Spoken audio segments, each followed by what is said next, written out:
Hey, it's Arrow, and this is Frag.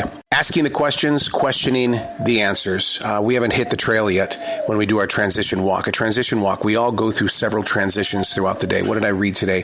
That in one day, one 24-hour period, our mind is questioning 70,000 times. This is the reason why I defrag in my journal. There are so many subjects that I would love to cover here. One of them being that a quote that kind of hit me very late last night. Along the way, you realized it was a long day. We'll dive into that subject a little bit later on. But I just wanted to show you how this moves through me and how you yourself hold the tools that you need to make it through that long day. Another subject that came up was, does your creative inner core really know what day it is? And the answer that I came up with was, I think my outside dreams and ambitions constantly remind the monster to keep it together. I go into every day fearing that doing too much won't be enough for another expectation. How often do you do that? You pour yourself into something that you're thoroughly enjoying, and all of a sudden, the expectation that you wanted for that day, you don't have any energy for it. So you down another Red Bull.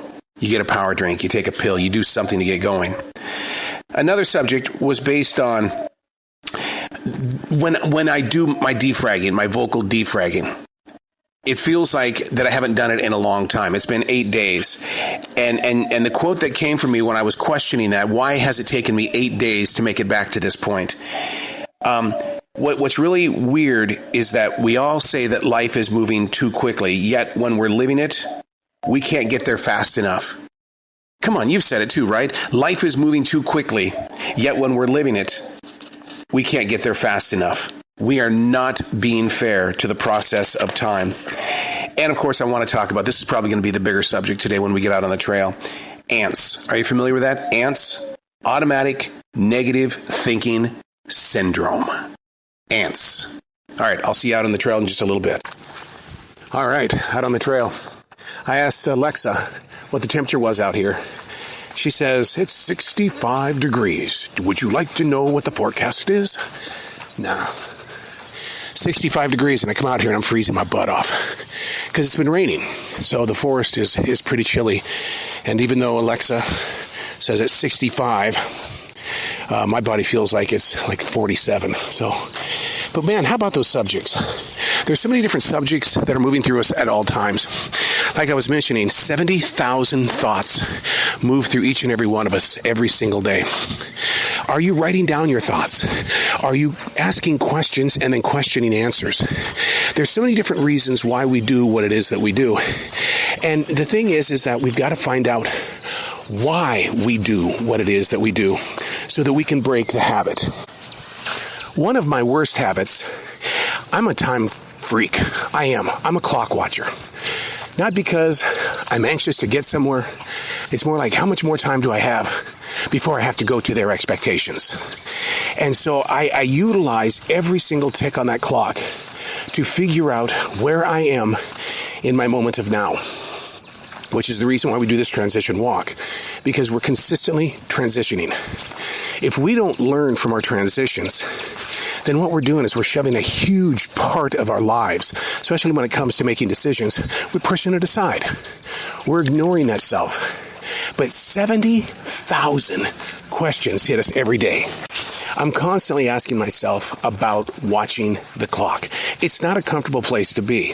But when you live the life of being here, right now, in this moment of mindfulness, and you're challenged by other people's beliefs of their time, it's kind of a rough walk. It's a hard journey to live by, but you remain true to it because you realize habits don't form in your moments of now because you're aware of what would shape just another habit. 70,000 thoughts. Let's put some focus on ants. Automatic negative thinking syndrome. Now, we've talked about this so many different times on Frag, about how my wife and I are very guilty of writing the story before it happens. Meaning we will take a situation that we know is going to be a celebration because we're entertainers. When we hit that stage, our goal is to entertain. But we write out the possibilities of what if something goes wrong. You have to have a backup to the backup to the backup to the backup. Being somebody who suffers from ants, automatic negative thinking syndrome, we will put into play everything that is negative, so that when it's happening and it's not negative and it's very positive, I think that we've become addicted. It's a habit to go, wow, it wasn't that bad after all. And you get addicted to that. So that's a habit that I need to work on. But in doing some studies on ants, here's the thing. Our ancestors, grandparents, and the grandparents of our grandparents, and the grandparents of their grandparents, they always put themselves in a situation where they questioned what could be the outcome. They used it as a protection device. They were able to sit down and say, okay, well, we got to put this crop in the ground, but that sky looks a little gray. What do we do if we put the seeds in the ground and we get more rain than expected? How do we handle this? But that is so 100% ingrained into each and every one of us to be those people, to ask the questions and then question the answers and kind of get addicted to the fact that, it really wasn't that bad. So on this edition of Frag, my question to you is, because I want this to be about you, I don't want it to be about me. My question to you is, when do you slip into ants, automatic negative thinking syndrome? What are the triggers that put you into that moment? Is it a major event? Is it just going to work? Because you know when you get there, you're always going to have that feeling that someone doesn't like you today.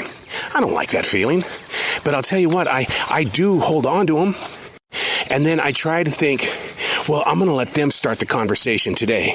And the reason why is because if I start the conversation all the time, then they must not like me. So when they feel like they have to act or they have to react because I started the conversation. Being completely aware of what triggers your ants. Taking the notes. Grab a phone. They have little notebooks for your smartphone. Just jot it down and say, whoa, I was doing okay until this one particular thought, one of the 70,000, got inside of me and I couldn't let it go. Man, I got to make sure that I don't walk on that trail ever again because it triggered me. And now I can't shake this stuff free. I don't know if you can hear it on this transition walk. It's raining. Oh my God. Can you hear the rain at all? Yeah, is it hitting the microphone? You see how I'm triggering myself? Because I'm going to sit here and think about what happens if I get sopping wet. I've got to go to my essential job today. My hair was dry before I came out here, but I know I'm getting wet right now. But the importance of this transition walk had to outweigh the doubter, the shamer, the guilt trip maker. Oh yeah, ants, automatic, negative thinking syndrome. It's in every one of us. But the goal is to find your peace. How do you find your peace? Do you pick up a Red Bull, a Monster drink, a Prime? Do you grab the alcohol? What do you do? I happen to pick up a writing instrument and I write. Is it beautiful? Never. It's just thoughts. I shared them with you in the beginning when we were still in the house. They're just thoughts. But those thoughts, they could be seeds. Do we plant them in the ground now? Where are we going to grow from here? If the day really feels like it's taken a long time to get through this long day, then how are we going to process this system so there can be a rooting system of a more positive outcome of the way that we think? You may not know this about me, but during the lockdown, I needed to be with people. I crave people because I'm in the people business. Radio, movie promotions. We have a DJ service. We're always with people. But during the lockdown, we were locked down. I was craving that connection. So I took on a job at a grocery store. Being a radio person, I had never in my entire life ever had a real job where I was consistently with community. I was taking what was triggering me as a negative during the lockdown, and I was trying to locate a positive, knowing that being with people, having that connection, was going to serve as a greater tool. And it has. It truly has. And so when I get into that ants mode, and I'm at the essential job, what I do is I go somewhere where I can build a conversation. Not about me. What I want to do is go up to a guest, and I want to find out about them. Not that I'm being snoopy. I just want to know, how's your day? Hey, man, you told me last time that there was something wrong with your cat. How's your cat? Even when we have thieves inside the store, those that are shoplifting, one of the first things that they train us to do is to go get in a conversation with the person that we assume is going to walk out of the store with something. Go get a conversation. Go be with them. Treat it like a community, not one necessarily designed by you, but you're not in control of the community. You're not in control of society. So one of your triggers might be, I don't want to go talk to anybody. I mean, what happens if something bad happens? No, something good is going to happen because you're going to get locked in on a conversation. So as we defrag today, we've been talking about the big thing, which is ants, but what triggers you to go into automatic negative thinking syndrome. There's always going to be something that leads you in that direction. For instance, would you be happy out here in the rain with me right now? If you could see this beautiful lake and the water droplets just splashing, looking like a billion fish out there jumping up in the air for mosquitoes, you might not like that because you might be like a cat and you just don't like to get wet. But what are your triggers? Identifying with your heart where you go when something that you don't agree with is putting you in a place of negative thoughts. It is a syndrome. It is a sickness. There are people that think they're going insane because all they do is think about negative things. We can change that. You change it by getting to know who you are as a person. Don't go ask a family member or a friend, a neighbor, hey man, how am I doing? Because you know what? That's one of the rules of Julia Cameron's The Artist's Way. Never ask anybody close to you, well, what do you think? Because they're going to say something, you're not going to agree with it, and it's going to bring injury to the relationship. I think it's time that you get to know you by asking the questions and questioning the answers. I'm not a professional, but I'll tell you what I do have. So I started the Defrag Journal in November of 2017. It's 2023. I've been doing that for 6 years. But the daily writing, I've been doing since July of 1994. I'm coming up on 30 years. And if you don't think writing down thoughts, writing down those questions, 70,000 questions in one day, if you don't think getting them out of you isn't a good tool, I got to take you on. You're being a trigger right now. And maybe I'm being a trigger to you because now you're saying, I didn't come here to be preached to. I'm trying not to preach. All I'm saying is that we all suffer from ants. You know what it is. I'm not going to say it again, okay? But I want you to do some research. And I want you to see that how we think and why we are consistently bumping into negativity is because we worry about everything. Do we fit in? Am I hungry or am I not? Why do I feel this way? Do I trust Google? I mean, if I go to Google, will it tell me what my sickness is? Who do I trust? Why won't the pharmacy do this? You see what I mean? We're always asking questions. And the scariest thing about it, everything I've researched, it's completely 100% normal. And maybe that is the trigger of ants. Automatic negative thinking syndrome. That could be the negative. We're just being normal. We don't want to be normal. We want to be a Marvel superhero. We want to win trophies. We want to win the lottery. We want a victory. We don't want to be just normal.